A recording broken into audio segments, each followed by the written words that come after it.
Now, the Three Martini Lunch with Greg Corombos and Jim Geraghty. And welcome, everyone, to the Tuesday edition of the Three Martini Lunch, along with Jim Geraghty of National Review. I'm Greg Corombos of Radio America. We have good, bad, and crazy martinis for conservatives as usual. And we're brought to you today by Stamps.com. Right now, Three Martini Lunch listeners can get a special offer from Stamps.com that includes a 4-week trial, plus free postage, and a digital scale without any long-term commitment. How do you like that? Just go to Stamps.com, click on the microphone at the top of the homepage, and type in 3 Martini. Much more on that in just a moment. Jim, our good martini. Just because you're a media darling doesn't necessarily mean America's going to love you. That was kind of the question we posed when Beto O'Rourke jumped into the presidential race last week. It'll be a clarifying moment potentially about whether the media glamorizing a candidate is enough to get them across the finish line, at least for the nomination, if not the general election, or whether he'll flame out. So far, Alexandria Ocasio-Cortez appears to be the latter, although she's in a very safe district, so I'm not suggesting that she's about to lose anytime soon. But there are new numbers out from Siena looking at the favorability ratings of different New York political figures. And you got folks like Chuck Schumer and Kirsten Gillibrand who are 10 points above water, but you get down to AOC, 31% approve, 44% disapprove, with a minus 13 net, obviously. They also don't like her very much when it comes to her actions with respect to losing the Amazon deal up in New York, whether she was a hero, 12%, or a villain, 38%. New Yorkers, by a 67 to 21% margin, say losing out on the Amazon deal was definitely a bad thing for New York. Not to outrun her reputation here, AOC definitely seeing why she's unpopular in New York. Somebody tweeted to her, "It's interesting to see centrists suddenly downplay or ignore the effects of racism, sexism, and Fox News targeting when discussing AOC's overall approval rating."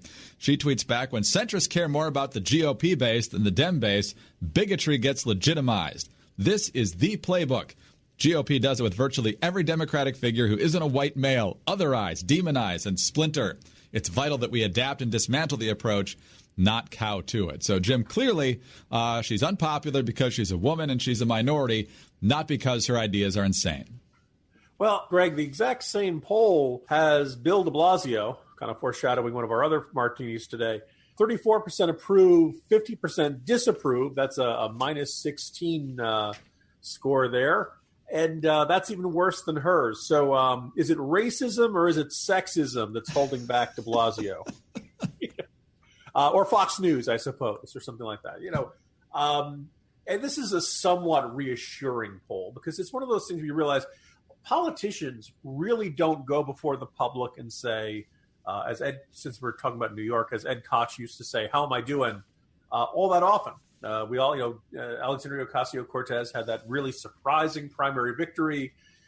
We all knew that because of the demographics in the district, she was going to win the general election quite easily. And since then, she's just been catapulted to this superstar status. And I don't think she is overcovered. I think she really is setting the tone and setting the pace and setting the terms of debate for the Democratic Party since her ascension into Congress. She is a media sensation. And in light of that, you could get the idea of, oh, my God, this is what the future of the Democratic Party is. This is what the millennials want. This is the future. And now you look at this and you find out, well, actually, no. In New York State, which is, probably more left of center than your average American state, but not uniformly liberal. Upstate, middle range, Hudson Valley, those are not necessarily Long Island. Those are not necessarily, they're not all Brooklyn. And you add it all up, more New Yorkers feel negatively towards her than they feel positively towards her. Now, I think it's really interesting that the Amazon deal, which is one of the few times I thought she was right for the wrong reasons. She just didn't like the idea of big companies getting anything. I just didn't. Folks like you and I have a much more skeptical view of the government picking winners and losers in the marketplace. It's interesting that might be one of the things that's hurting her in this poll. But overall, I think, look, this is she's very combative, as we've noticed. She basically, what she's called out as being wrong, she argues that the fact checkers are being unfair. There's a lot of the Trump playbook, like the media is picking on me. I'm a victim. Their establishment of, all of their motives are bad. This is, her criticism is entirely driven by racism and sexism and Fox News propaganda. She can't admit she's ever wrong on anything. So it's good to see that this is as alienating as we would think it would be. Not playing well. Obviously, it sounds like Democrats are by and large, but independents, which are still a significant factor in a whole bunch of states, are indeed repelled by this. So I doubt this will humble her very much, but I think it should be a kind of a key indicator to a bunch of Democrats. All the stuff about the Green New Deal, everything else they've been touting themselves of saying, America's ready for this hard left turn. Probably not. This is if Alexandria Ocasio-Cortez can be unpopular in New York State, you should be a lot more careful about places like Ohio and Pennsylvania and Michigan and Florida and places like that. Well, and they're doing a great job of overplaying their hand on a lot of different issues. So hopefully we'll see that type of backlash in the more competitive states for Republicans, shall we say. So you got to get that message out about what people like Alexandria Ocasio-Cortez would like to do to spread the socialist message in this country. And, Jim, the best way to do that is at a good postage rate through your direct mail and otherwise. No one really has time, though, to go to the post office. You're busy. Who's got time for all the traffic, parking, lugging all your mail and packages? It's just a real hassle. So that's why you and we all need Stamps.com, one of the most popular time-saving tools for small businesses. Stamps.com eliminates trips to the post office and saves you money with discounts you can't even get at the post office. Stamps.com brings all of the amazing services of the U.S. Postal Service right to your computer. Whether you're a small office that's sending out invoices, an online seller that's shipping out products, or even a warehouse sending thousands of packages a day, Stamps.com can handle it all with ease. You simply use your computer to print official U.S. postage 24/7 for any letter, any package, any class of mail, anywhere you want to send it. Once your mail is ready, just hand it to your mail carrier or drop it in a mailbox. It's that simple. With Stamps.com, you get 5 cents off of every first-class stamp and up to 40% off of priority mail. Not to mention, it's a fraction of the cost of those expensive postage meters. Stamps.com is a no-brainer. Saves you time and money. It's no wonder that more than 700,000 small businesses already use Stamps.com. And right now, 3 Martini Lunch listeners can get a special offer that includes a 4-week trial of Stamps.com plus free postage and a digital scale without any long-term commitment. All you have to do is go to Stamps.com, click on the microphone at the top of the homepage, and type in 3 Martini. That's Stamps.com and enter 3 Martini. All right, Jim, on to our bad martini for today, and we promised more Beto O'Rourke, and here it is. This is courtesy of the UK Daily Mail. Beto O'Rourke benefited from a deal between Reuters reporter Joseph Menn and his former hacker buddies to keep the former congressman's membership in the cult of the dead cow a secret until after the 2018 Senate race. The move could have also benefited Menn if O'Rourke had succeeded, given a subject of his book would have been a U.S. senator. O'Rourke lost, but became a rising national star in the process and is pursuing the 2020 Democratic presidential nomination. Here's an extended clip of Mr. Menn explaining how he got to talk to O'Rourke without having to go public. While I was looking into the cult of the dead cow, I found out that they had a member who was sitting in Congress. I didn't know which one, but I knew that they had a member of Congress. And then I figured out which one it was. And the members of the group wouldn't talk to me about who it was. They wouldn't confirm that it was this person unless I promised that I wouldn't write about it until after the November election. That's because the member of Congress had decided to run for Senate. Beto O'Rourke is who it was. They said, we'll talk to you about Beto O'Rourke, but it's got to be after the November election that it runs. I said, okay. I met Beto O'Rourke. I said, I'm writing a book about Cult of the Dead Cow. I think it's really interesting. I know you were in this group. This book is going to publish after November, and your Senate race is over. And he said, okay. And he told me about his time in the Cult of the Dead. Jim, we're barely into this campaign season, and we're already talking about something called the Cult of the Dead Cow, which tells you probably how the rest of this campaign season is going to go. But I now defer to journalism professor Jim Geraghty to describe what the ethics are in this situation. Well, look, this is not the first time we've had a circumstance like this. And when I first heard about this, Greg, I had this nagging. I was trying, where have I seen this before? And I remember the book by, I believe it was Jonathan Allen and another reporter on the 2016 campaign called Shattered, which had a lot of inside stuff about the Hillary Clinton campaign, had a lot of fascinating details about people inside Hillary Clinton's campaign basically knew things were looking a lot worse than the public message was. That the polling, what they were seeing in their internal data did not reassure them. The guy in charge of Hillary's effort in Florida was like, we're not winning this thing. The university, one of the unions wanted signs and materials to do in Michigan, and they told them, don't worry about Michigan. Focus on Iowa. Well, she lost Iowa, she lost Michigan, she lost Florida. So the interesting thing is that Jonathan Allen and this other, I can't remember the name of the other reporter, had a decent amount of information indicating that the general narrative that the 2016 campaign was going to be a Hillary Clinton win, and she was going to win it pretty easily, and she had so many more campaign offices, and her get out the vote operation was such a much more well-oiled machine. Remember, Trump had outsourced it entirely to the RNC, and it was operating on a shoestring. They had information that would have really been good for the public to know. I think if you're trying to inform the public, these are people who were writing for other publications. I believe it was Roll Call on the Hill while they were working on the book stuff. Now, there's always this argument back with Heilemann and Halperin, the guy who was caught in the Me Too stuff, that they were collecting stuff for their books, Game Change, and then I think it was Double Down or whatever the less read sequel was. And there's always a little bit of a balance. Okay, I'll wait for this stuff after the election, and it could be really juicy or something like that. I think the tone of the reporter explaining his decision-making, Greg, you and I at some point in our lives have been in trouble. And when we try to explain what happened, look, I was going to the store, and I said I wasn't going to speed, and I knew, and I was pretty sure I had my driver's license and registration, but I wasn't sure. Maybe I left, there was kind of this like, look, I know this looks bad. Was the subtext of his comments there. And the reason it looks bad is because it's bad. Because here's the thing.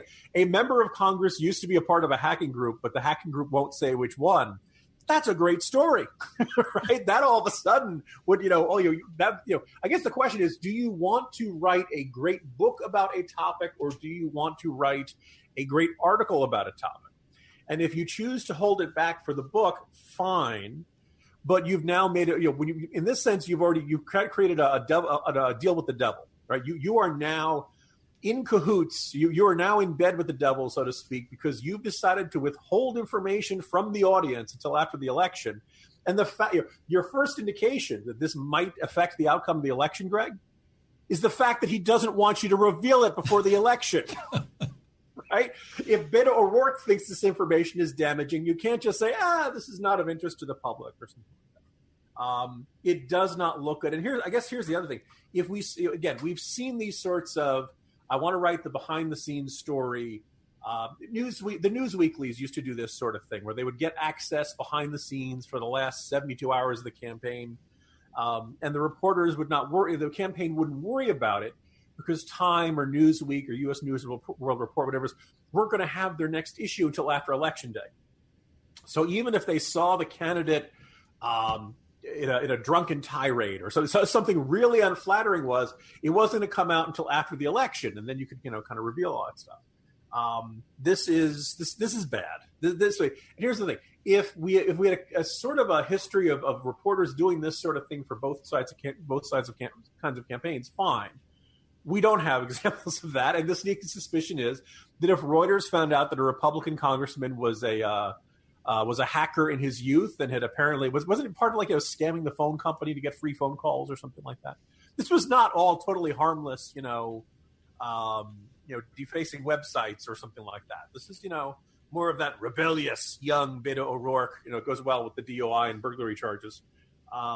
There's kind of this general sense of, well, we'll give this guy a deal because we like him, and we'll withhold it until after the election. If they'd found out the same information about Ted Cruz, in all likelihood, we would have heard about it immediately. I can't prove it, but that's my gut suspicion, and I suspect a lot of conservatives will agree with me. Yeah, that's been Ted Cruz's reaction today already. He says, Reuters didn't want to, quote-unquote, scoop their word that Beto may have committed multiple felonies. Instead, they cut a deal to keep it secret for over a year until after the Senate election. Query, is there any universe in which they would have cut that deal for a Republican? Now, again, a lot of reporters like to work on books, and you have that question of, okay, if I put all this stuff in my news articles, I won't have any good stuff left over from the book. So you can understand that dilemma there. But when you basically say, this might really affect the outcome of the election, I'd better not tell the public. You've taken a side in that circumstance. So is Cult of the Dead Cow supplanting Aqua Buddha as the weirdest campaign theme in recent years? I understand it's already been announced by Cory Booker because he's vegan. So does he want the cow to be dead then? How does that work? I mean, I'm sure he does because the cow's emissions is bad for the planet. So I would think dead men tell no tales. Dead cows emit no methane. All right, on to our crazy martini now, Jim. And let's move on to, as you said before, somebody we foreshadowed, New York City Mayor Bill de Blasio, currently 16 points underwater in his own state. And apparently he's not doing a whole lot better in the early presidential states. In case you weren't aware, Bill de Blasio is also kicking around a 2020 presidential bid. Not sure this latest story is going to encourage that, but who knows with him. New York Post, Mayor de Blasio's ongoing tease of a presidential run didn't exactly pull in the crowds during a campaign-esque event in the Granite State, that being New Hampshire. Only 20 people showed up Sunday to hear the leader of America's largest city hold a roundtable on mental health, including the 14 people on the panel and just 6 in the audience. There were also about 6 reporters on hand to make the room at the Sugar River Valley Regional Technical School look a little bit less empty. So, Jim, when the reporters match the turnout for your events, that's usually not a very good sign. But, we've seen this in New Hampshire before for people who are kind of in the lower tier. I remember Sam Brownback had some event where he couldn't fill up the first row and so forth. So it's a work in progress for the mayor. What do you make of his meager turnout? I just got a comment, a statement issued in my email box, Greg, from somebody kind of scoffing at the size of that crowd. Boy, is that guy unpopular. And that's from Virginia Governor Jim Gilmore, who you may recall got 11 in the Iowa caucuses. I don't mean 11%. I don't mean 11 precincts. I mean 11 votes out of a couple of. So if there's going to be anything really delightful about this cycle, it's going to be a lot of Democrats. Look, obviously, you need a big ego to run for office. I think most people kind of agree with that. A little bit of narcissism is baked in the cake, but a lot of folks are walking around just this wildly unrealistic belief of how popular they are, how appealing they are. I had a corner post yesterday where I was kind of laying out, it's possible that out of let's take, Julian Castro, Jay Inslee, Kirsten Gillibrand, Pete Buttigieg, all of the who candidates you've heard about so far, maybe 1 or 2 of them really will break out, that they'll be out, that all of a sudden they'll have some event, some speech, maybe some moment in the debates or something like that. Maybe some of them are going to, do the Chris Dodd or somebody did the approach of basically moving to Iowa and doing nothing but campaign in Iowa the entire time. Maybe it'll work, maybe it won't. The thing is that for the 5, 6, 7, 8, maybe even 9 also ran, who the heck is this guy candidate? It's not going to work for all of them. Some of them are starting at 1%, and some of them are going to finish at 1%. And it's going to be delightful to see some of these folks just slam into that brick wall of reality. And you could argue it's not fair. You could argue it's, this isn't the way politics is supposed to be. By golly, back in the 1970s, a candidate could go to Iowa and shake a lot of hands in diners and, attend candidate forums and, they would rise to the top. Okay, fine. Yeah, maybe it's unfair. But first of all, this is what happens when you have 20 to 30 egomaniacs decide to jump in at the same time. We used to get a half dozen egomaniacs, and it was easier for the half. There's an old joke that the way the media counts is 1 too many. After 3, it's just too many for us to keep track of, and that's kind of where we are in this. That and I say this as somebody who's been writing profiles, and I think I'm up to 9 or 10 of them. Most people can't keep track of them. We joke about they're going to do the debates over 2 nights, right? There are too many candidates. You can't really.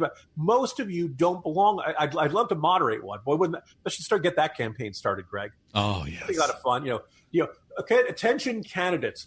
2/3 of you don't belong on this stage.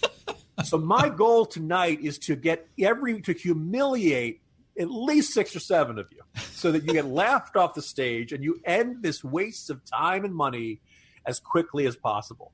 I'm sorry. I'm tired of this. I've seen this get worse cycle after cycle. Folks who have absolutely no chance. And it's like one part naivete, one part egomania, one part just wildly unrealistic belief in their own abilities. No, I'm gonna build up my name ID and my support through grassroots engagement. No, you're not. You're gonna run around. You're gonna give a whole bunch of speeches that sound just like every other candidate, and people are gonna nod and smile and give polite applause. And then they'll focus back on the more serious candidates. Look, I hate to tell this to all these candidates. This is a good lesson for every Republican thinking about running in 2024. If you want to be elected president in 2024, you need to build your name ID now. You cannot build your name identification and establish your reputation amongst the party's primary voters during the campaign. Presuming we get another 10 to 15 to 20. Maybe at some point the parties will step in and create some sort of tougher barrier for entry. And you're like, Jim, don't you love democracy? And don't you want to see more candidates? No. I've seen too many no-hopers. The people who are saying, no, more is better, never had to cover the Fox News undercard debates. And it's not just because I'm lazy, Greg. It's that recognition of, to be president of the United States, there's kind of this unwritten rule. You had to be elected at least twice statewide to something, right? You see, your senators, governors. Once in a while, you get a House member, but generally, it's very tough for House members to jump to it. Obviously, Trump blew up the established tradition there, but by and large, Obama had only been elected once statewide, and that was kind of breaking this barrier. We've been requiring less and less experience out of our candidates for a long time, and I don't think it's getting things better. I think actually it encourages the riffraff, Greg. And if people want to say I'm snobbish, well, you know what? I don't think every Tom, Dick, and Harry in this country is qualified to be president, and I think it's time to reestablish some standards. So, look, if that means Julian Castro doesn't like me, he can get in line with all the other candidates. Jim, you mentioned a name from a little over a decade ago who moved to Iowa to concentrate all of his time, energy, resources, and sweat equity into putting forth a great showing in the Iowa caucuses. That was Connecticut Democratic Senator Christopher Dodd. In the end, he ended up with one delegate out of 2,500 of the state convention there for the Democrats in Iowa, which constituted 0.0% of the delegates. So it's clearly worth your time to get in when nobody knows who you are. Right? I mean, at some point you just kind of have to accept, hey, you know what? It's not happening for you. And, like, I don't know if, for all those aspiring politicians out there, the country needs senators. The country needs like it's not like these other jobs stink. It's they can be important, they can be helpful and good. You don't have to be president of the United States to be super duper terrific and all of that. So, again, just I'd like people a little more self-awareness. If you're at supposedly you could be someone who rises to the very top and becomes some sort of amazing come from behind story that nobody. Yeah, you could be, but in all likelihood, you're just going to be the next Jim Gilmore. On that note, and the only person who should be Jim Gilmore is Jim Gilmore. Absolutely. Hey, he's probably the best governor of the last quarter century. It's a low bar. It's a really, really low bar. For Virginia governors, yeah, really. We've had some winners lately. Let me say, if you ever figured, who's going to be the least scandalous figure out of the last three, and you end up picking Terry McAuliffe. Yes, you've got problems. He's still got to decide whether he's getting in, too. So, Jim, we'll reconvene tomorrow. Talk to you then. See you tomorrow, Greg. Jim Geraghty of National Review. I'm Greg Corombos of Radio America. Thanks for being with us today. And be sure to tune in again tomorrow for the Wednesday edition of the 3 Martini Lunch. In the meantime, go get that Stamps.com offer. Right now, 3 Martini Lunch listeners can get that 4-week free trial plus free postage and the digital scale. Stamps.com. Click on the microphone at the top of the homepage and type in 3 Martini.